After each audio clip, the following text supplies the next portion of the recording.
Sari Kata Subtitles 中文字幕 Tamil Muri Iban.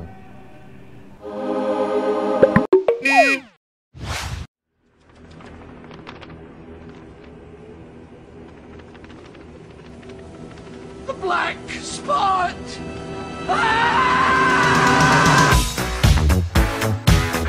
Hi, this is PY Wong from Pendidikan Malaysia.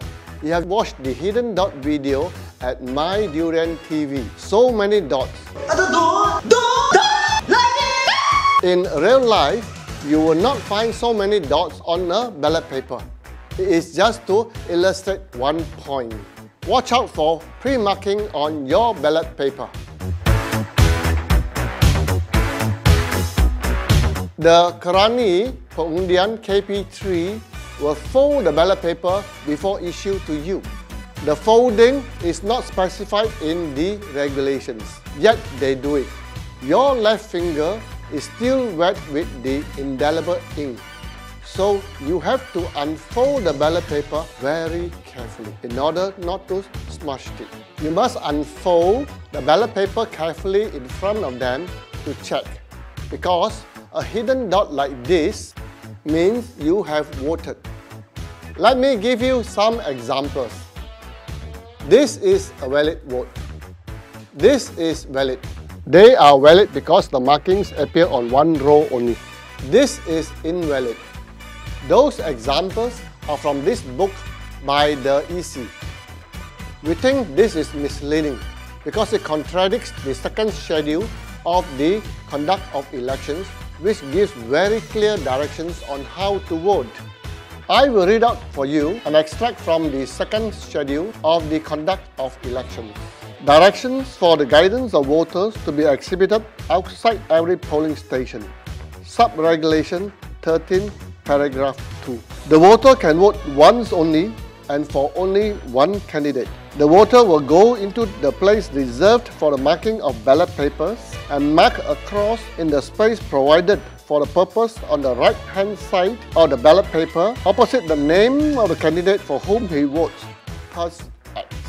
The voter will then fold up the ballot paper without exposing the front of the paper to any person and put the ballot paper into the box and immediately leave the polling station. What does that mean? The second schedule of the conduct of elections gives very clear directions. You have to mark an X opposite the candidate. However, Regulation 25, paragraph 8 states that the presiding officer has to take into account the intentions of the voter. By that, we interpret it to mean if you have a mark in the box other than a cross, let's say a tick, a circle, or a dot, that is also interpreted as a valid ballot paper. But Regulation 25, paragraph 10 gives the presiding officer very wide powers. He shall have the final decision in deciding whether to reject a ballot paper or not. If you were to combine this power of the presiding officer with the Buku Panduan Undi Ragu by the EC, it gives room for a lot of abuse. We think it is unhealthy because many examples in the Buku Panduan contradicts the second schedule. Part 1 of the Undi Ragu should be removed. What can you do as a voter? Ask KP3 not to fold the ballot paper before issue to you. A well-trained polling agent will support you by quoting Regulation 19 of the conduct of elections. If KP3 insists on folding the ballot paper, don't argue. Just accept it. Unfold it carefully to see if there is any marking on the ballot paper. If it is clean, go to the voting counter, mark an X in the box opposite the candidate of your choice. Fold it and then drop it in the ballot box. What the EC should do? They should simplify Part 1 of the Buku Panduan because it creates suspicion about the intentions of the EC. As it stands now, public confidence in the EC is already so low. They should take active steps to improve their public image.